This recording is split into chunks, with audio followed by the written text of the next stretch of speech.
तो hello my dear students, आप सभी को मेरा यूट्यूब चैनल एसएमएस क्लासेस 10 के पे स्वागत है। तो मैं आज संडे है, तो संडे को मैं हिंदी या संस्कृत पढ़ाता हूँ। तो आज मैं आप लोगों को जो हिंदी चैप्टर का जो पहला चैप्टर है आपका गोधूली गोधूली बुक का जो चैप्टर नंबर 1 है, श्रम विभाजन और जाति प्रथा, और उनके लेखक है बाबा साहेब भीमराव अम्बेडकर।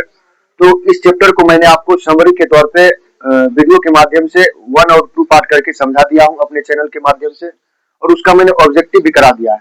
आज आपको मैं लघु उत्तरीय और दीर्घ उत्तरीय प्रश्न करने का प्रयास करूंगा प्रत्येक वीडियो के माध्यम से, और आपको मैं आशा दिलाता हूं कि अगर इस चैप्टर से अगर क्वेश्चन बिहार बोर्ड उठाती है तो यहीं से पूछेगा, अन्यथा इसके सिवा आप किसी और जगह से नहीं उठा सकता, क्योंकि इससे बाहर प्रश्न पूछता ही नहीं है। तो आज मैं आपको लघु उत्तरीय प्रश्न कुछ लिया हूं, और उसके बाद जब लघु उत्तरीय हो जाएगा तो उसके बाद मैं दीर्घ उत्तरीय को भी वीडियो के माध्यम से सॉल्यूशन करने का प्रयास करूंगा। तो एकदम आसान और देहाती भाषा में समझने का प्रयास करते हैं। तो क्वेश्चन क्या कर रहा है समझते हैं। पहला क्वेश्चन है आपका कि लेखक किस विडंबना की बात करते हैं, विडंबना का स्वरूप क्या। बाबू, विडंबना का मतलब होता है बड़ी दुख, बड़ी आप घृणा की बात कर रहे हो, कि आजकल भी देख रहे हो लोग जातिवाद कर रहे हैं। अभी देखो कुछ दिन पहले यूजीसी कानून आया था ना, सुप्रीम कोर्ट के द्वारा, उसको रद्द कर दिया गया, जो कि गलत है ना। अगर कोई दबा कुचा व्यक्ति है तो उसको क्या होना चाहिए, ऊपर उठाना चाहिए, हम सभी मिलकर के ना। तो ऐसा होना चाहिए। तो ये यही बात अम्बेडकर जी भी बोल रहे हैं कि जो आपका कर रहा है कि लेखक किस विडंबना की बात करते हैं। लेखक का मतलब ये श्रम विभाजन जाति प्रथा के जो लेखक है, ये लेखक किस विडंबना की बात करते हैं। तो वही करा, विडंबना का स्वरूप क्या है। इसका आंसर हो जाएगा, लिखिएगा आंसर। देखिए, लेखक के लिए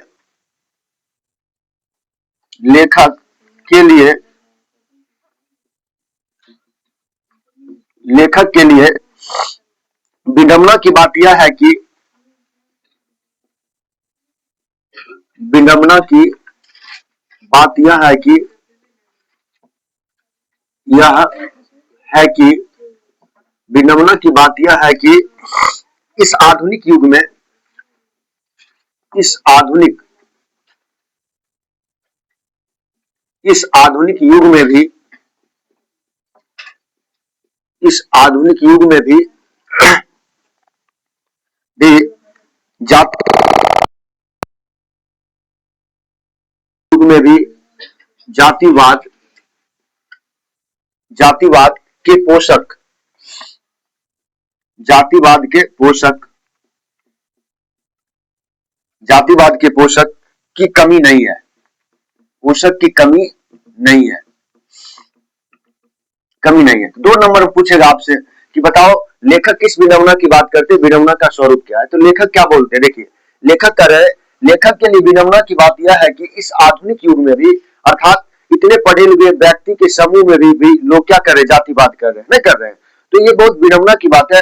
जो लेखक है आपके बाबा साहेब भीमराव अम्बेडकर, शोक व्यक्त करते हैं ना, शोक तो क्या करते, व्यक्त करते। बहुत दुख की बात है कि इतने पढ़े लिखे व्यक्ति, इतने शिक्षित, इतने एजुकेटेड माहौल में भी लोग क्या करे, जातिवाद करे, भेदभाव करे। यही वही करे, यही इसके बारे में करे। लेखक के लिए विडंबना की बात यह है कि इस आधुनिक युग में भी जातिवाद के पोषक की कमी नहीं है। पोषक का मतलब होता है आदमी ना, इतने जो होते हैं जो जातिवाद को पाल के रखे हुए, उसकी कमी नहीं है। इस क्वेश्चन का ये आंसर सटीक होगा। इतना ही आपको याद रखना है बस। चलिए प्रश्न नंबर 2 कहते हैं। क्वेश्चन नंबर 2 में क्या करा समझते हैं। क्वेश्चन नंबर 2 आपका कह रहा है कि जातिवाद के पोषक उसके पक्ष में क्या तर्क देता है। जातिवाद जातिवाद के पोषक जातिवाद के पोषक जातिवाद के पोषक उसके पक्ष में उसके पक्ष में क्या तर्क देते, क्या तर्क देते हैं। अब देखिए समझिए क्या कह रहा है कि जातिवाद के पोषक उसके तर्क में, उसके पक्ष में क्या तर्क देते हैं, अर्थात जो उसके क्या मतलब पक्ष दे, क्या बात को रखते हैं कि जातिवाद होना चाहिए या नहीं होना चाहिए, इसके बारे में भेद कार्य करने के लिए। तो इसका आंसर क्या होगा समझते हैं। इसका आंसर लिखिएगा आप लोग।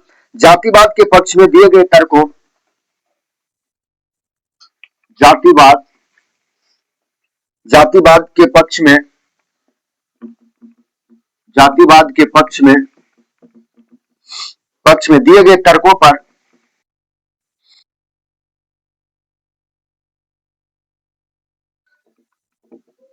दिए गए तर्कों पर लेखक की पहली आपत्ति यह है, लेखक की पहली आपत्ति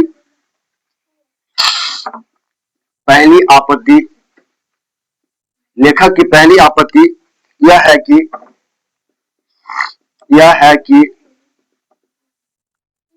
है कि जाति प्रथा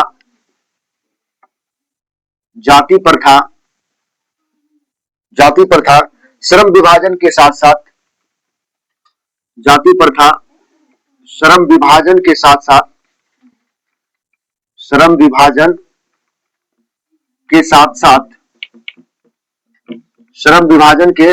साथ श्रम विभाजन के साथ साथ लोगों का भी विभाजन करती है। लोगों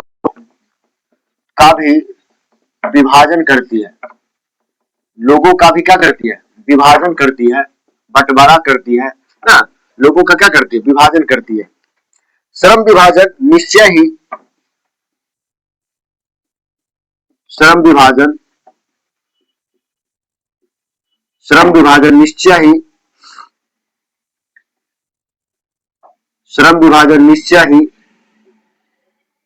ही सब समाज की आवश्यकता है।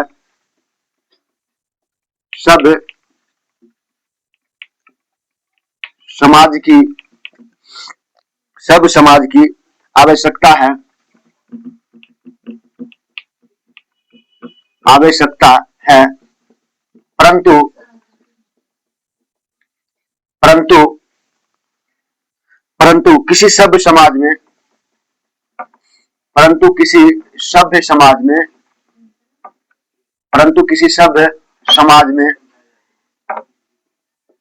परंतु किसी सभ्य समाज में कार्य के साथ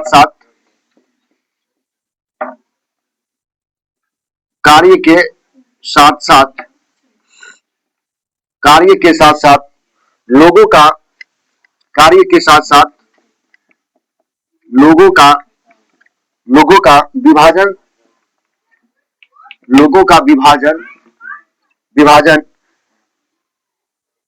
सही विभाजन नहीं है। लोगों का विभाजन सही विभाजन नहीं है।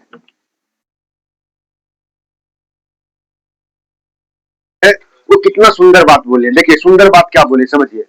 लेखक कहते हैं कि जातिवाद पोषक उसके पक्ष में क्या तर्क देते हैं। हमारे जो बाबा साहब भीमराव अम्बेडकर थे उन्होंने इनके बारे में क्या बोले समझते हैं। पहले समझ लेते बाबू लोग। देखिए कह रहा है कि जातिवाद के पक्ष में दिए गए तर्कों पर लेखक की पहली आपत्ति है। लेखक पहले जो रुकते हैं और उसका विरोध करते हैं, इस तत्व का क्या विरोध करते हैं, क्या आपत्ति जताते हैं। वो आपत्ति जताते हैं यह है कि जाति प्रथा श्रम विभाजन यानी काम के आधार पर विभाजन के साथ साथ लोगों का विभाजन करती है।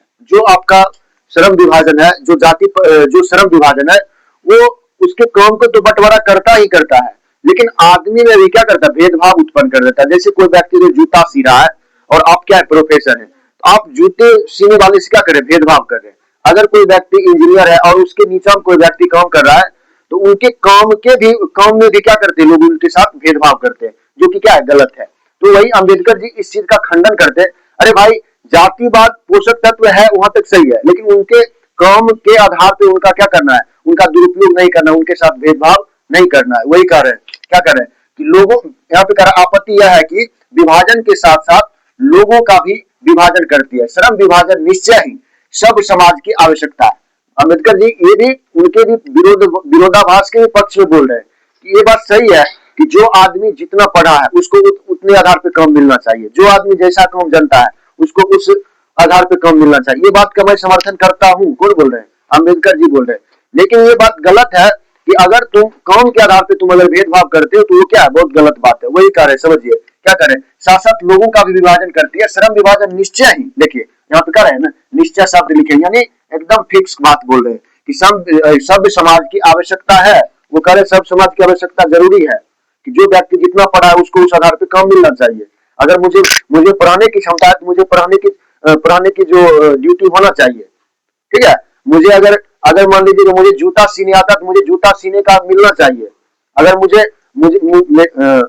हमारे में जो क्वालिटी है, हमारे में इंजीनियर बनने की क्वालिटी है, हम इंजीनियर की पढ़ाई करेंगे। अब इसमें तुम भेदभाव कैसे करोगे? तुम इसमें हमको कैसे रोक सकते हो? ये रोकना और भेदभाव करना ये सबसे बड़ा क्या अपराध है? इस विडंबना की बात कर रहे हैं कौन? अम्बेडकर जी। वही कह रहे हैं आवश्यकता है, परंतु परंतु देखिए, परंतु फिर क्या कर रहे हैं? किसी सब समाज, सब का मतलब था पढ़े लिखे समाज, सब समाज में कार्य के साथ साथ लोगों का विभाजन सही विभाजन नहीं है। अब तुम काम कर रहे हो, अब मान लीजिएगा कि मैं एक चमार व्यक्ति से बिलोंग करता हूँ, मैं एक दलित व्यक्ति से बिलोंग करता हूँ, सपोर्ट एज ए मैं दलित कास्ट से बिलोंग करता हूँ, लेकिन मुझमें क्वालिटी है पढ़ाने का। तो आप मान लीजिए ब्राह्मण कास्ट से बिलोंग करते हो, तो आप ये नहीं कर सकते हो कि नहीं आप छोटे कास्ट हो तो आप पढ़ा नहीं सकते हो। अगर आप में वेद पढ़ने का क्षमता है, आप वेद पढ़ सकते हो, तो आप क्या बन सकते हो? पंडित बन सकते हो। तब आप मैं नीचे कास्ट का हूं या बड़े कास्ट की, ये नहीं होना चाहिए। तो ये आप मतलब करा कि जाति के आधार पर श्रम विभाजन बंटवारा नहीं होना चाहिए। अम्बेडकर जी कह रहे हैं, वही कह रहे हैं, क्या कह रहे हैं कि किसी सब समाज के कार्य के साथ साथ लोगों का विभाजन, ये बात सही नहीं है। एक बात क्या है? गलत है। तो बताइए, इसको समझने में किसी को कोई बात दिक्कत नहीं होना चाहिए। चलिए, तो मैं क्या किया बाबू, जो आपका 2 प्रश्न था बाबू इस जो चैप्टर में लघुत्तरीय प्रश्न, उसको किया। अगले मैं वीडियो में क्या करूंगा, लगभग 4 से 5 चैप्टर क्वेश्चन और बचे हुए लघुत्तरीय को मैं करवा दूंगा। ठीक है? तो अगर वीडियो पसंद आया हो तो मेरे एसएमएस क्लास 10 के जो चैनल है मेरा, उस पर जाकर के उसको लाइक करें, सब्सक्राइब करें और दोस्तों में ज्यादा से ज्यादा शेयर करें, ताकि आपके दोस्त को भी फायदा मिले। फिर से मिलते हैं नेक्स्ट वीडियो में। धन्यवाद।